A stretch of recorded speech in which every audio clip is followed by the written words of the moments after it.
one way of conceptualizing yourself is that you're one speck of dust among 7 billion. And when you conceptualize yourself that way, you might think, well, what difference does it make what I say or do? And that's actually quite convenient for you, because if it doesn't matter what you say or do, then you don't have any responsibility and you can do whatever you want.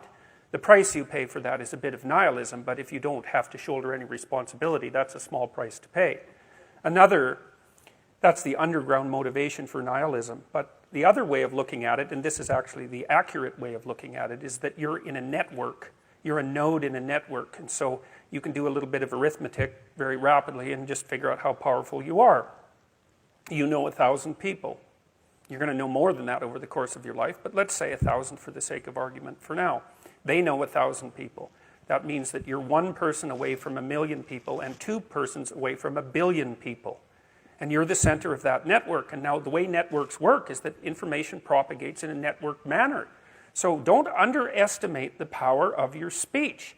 Now, you know, Western culture is phallogocentric. Let's say it. Okay, so we'll say, yeah, that's just fine. That's exactly what it is. It's predicated on the idea of the logos, that the logos is the sacred element of Western culture. And what does that mean? It means that your capacity for speech is divine. It's the thing that generates order from chaos and then sometimes turns pathological order into chaos when it has to. Don't underestimate the power of truth. There's nothing more powerful. Now, in order to speak what you might regard as the truth, you have to let go of the outcome.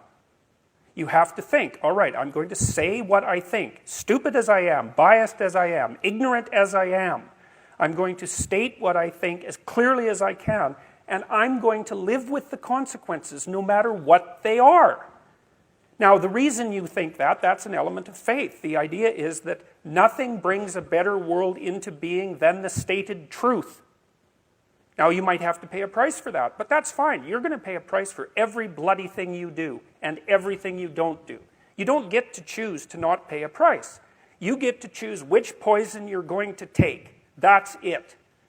So if you're going to stand up for something, stand up for your truth. It'll shape you because people will respond and object and tell you why you're a fool and a biased moron and why you're ignorant. And then if you listen to them, you'll be just that much less like that the next time you say something. And if you do that for 5 years, you'll be so damn tough and articulate and able to communicate and withstand pressure that you won't even recognize yourself. And then you'll be a force to contend with.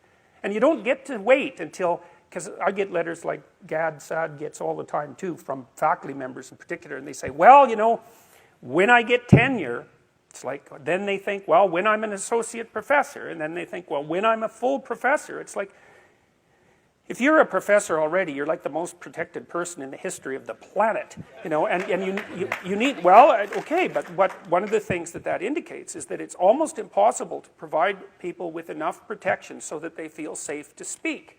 Okay, so we'll address that directly. It is not safe to speak, and it never will be. But the thing you got to keep in mind is that it's even less safe not to speak, right? It's a balance of risks. It's like you want to pay the price for being who you are and stating your mode of being in the world, or do you want to pay the price for being a bloody serf, one that's enslaved him or herself? Well, that's a major price, man. That thing unfolds over decades, and you'll just be a miserable worm at the end of about 20 years of that, right? No self-respect, no power, no ability to voice your opinions, nothing left but resentment because everyone's against you, because of course you've never stood up for yourself.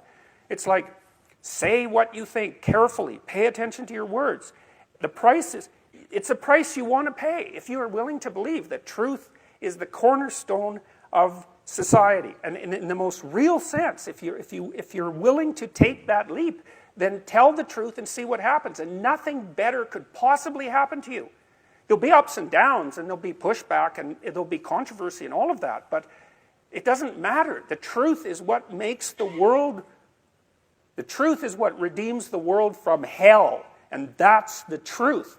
And we saw plenty of hell over the last 100 years, you know, and we haven't learned a bloody thing from it.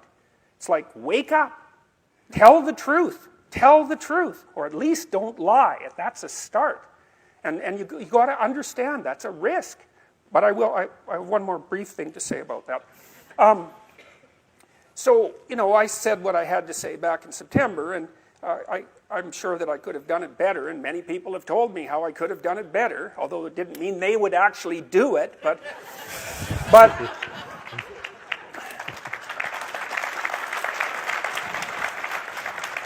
and you know, my job was at risk, serious risk, for about 2 months, and it destabilized my family, who've been very brave about this, so like, thumbs up to them, man. They've just stood by me. But here's the optimistic news, is the university has left me alone completely. I shook hands with the dean 2 weeks ago. We're on friendly terms. They don't want this to go any farther than it has already. The students were tremendously welcoming when I came back to teach in January. I haven't had a single negative incident at the university. And I've received thousands of letters from people all over the world, all of which have been in support. I've received 2 negative letters. That's it. 2. So the people have an inchoate longing to have the sort of thing that we're talking about articulated. And so don't be thinking you're alone. It's just that people can't talk, they're afraid to talk, or they don't know what to say. And those are real problems. So if you're reasonably articulate, like, start talking and sharpen yourself up. I mean, the enemy is a cloud. They're a cloud of gnats. They're only courageous in groups. They're only courageous in mobs. If you stand your ground and don't apologize and articulate things properly, they'll disperse around you like they're not even there. So most of it's illusion. So don't be afraid, but be afraid of the right thing. And the right thing you should be afraid of is not saying what you say, because that's the same as not being. And here you are, suffering away. You might as well be at the same time. At least then there's something to you.